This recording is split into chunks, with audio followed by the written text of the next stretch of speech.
So recently we did an instructional with you on side control escapes. Why did you choose that particular topic? It is the most frustrating position, I think, for everyone from beginner up to advanced. And there's not a dearth of information out there. So I went around looking. There were a couple instructionals that I saw, and a couple of them had kind of a one-size-fits-all attitude, and I said, you know what, this is where I need to be. This is the help I need to give people, because this is where everyone struggles, and there are a million guard DVDs out there, right? You know, every week somebody invents a new guard and comes out with a guard instructional on it, and it's fantastic. It's the growth of knowledge, but we have these certain areas in jiu-jitsu that we avoid having instructionals on. One, they're not as flashy, but two, I think people sometimes are just lacking in their ability to make a coherent system in it. So because I understood it, I wanted to share it with people so they could get better at jiu-jitsu as well. So what will a viewer of your instructional learn in the Side Control Escapes DVD? I think the first and most important thing is that shrimping is not always the answer.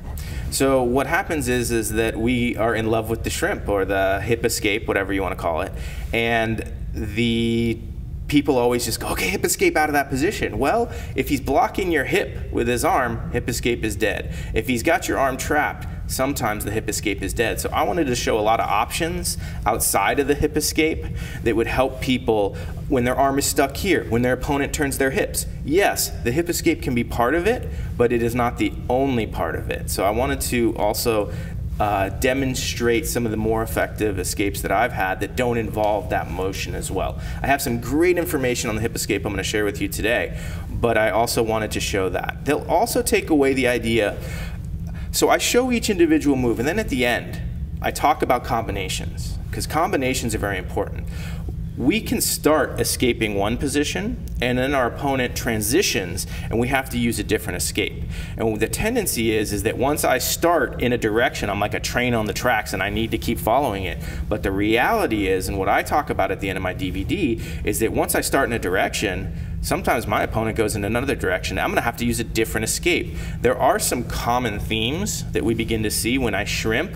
Most people go into modified kesekatame, so then I should be able to use that combination, and then as I escape that, they drop their hip back and cover up, and I can go into underhook. So I wanted also to show that side control can be a lot like guard. In guard, we have combinations. Well, in side control bottom, we can have combinations. It's not somewhere I want to be working my combinations, but we need to use them nonetheless. Right. And in the instructional, you're wearing a gi, but are the escapes reliant on the gi? A couple of them absolutely are, but I would say the majority of them are not. Just a couple quick adjustments, and if anybody ever has a question, I'm available on Facebook or Instagram. On Brent, you know, you just look up Brent Littell, and I can always answer what the adjustments are. I tried not to make them too gi reliant, but some of them are, and some of them are gi reliant because they're side control positions that pretty much happen in the gi. All right, thanks a lot, Brent. And thank you guys for watching. There are 2 other videos here on YouTube with Brent Littell, and the instructional is available on 3 formats, on DVD, video on demand, and also the app in the iOS App Store. Thanks guys, we'll see you next time.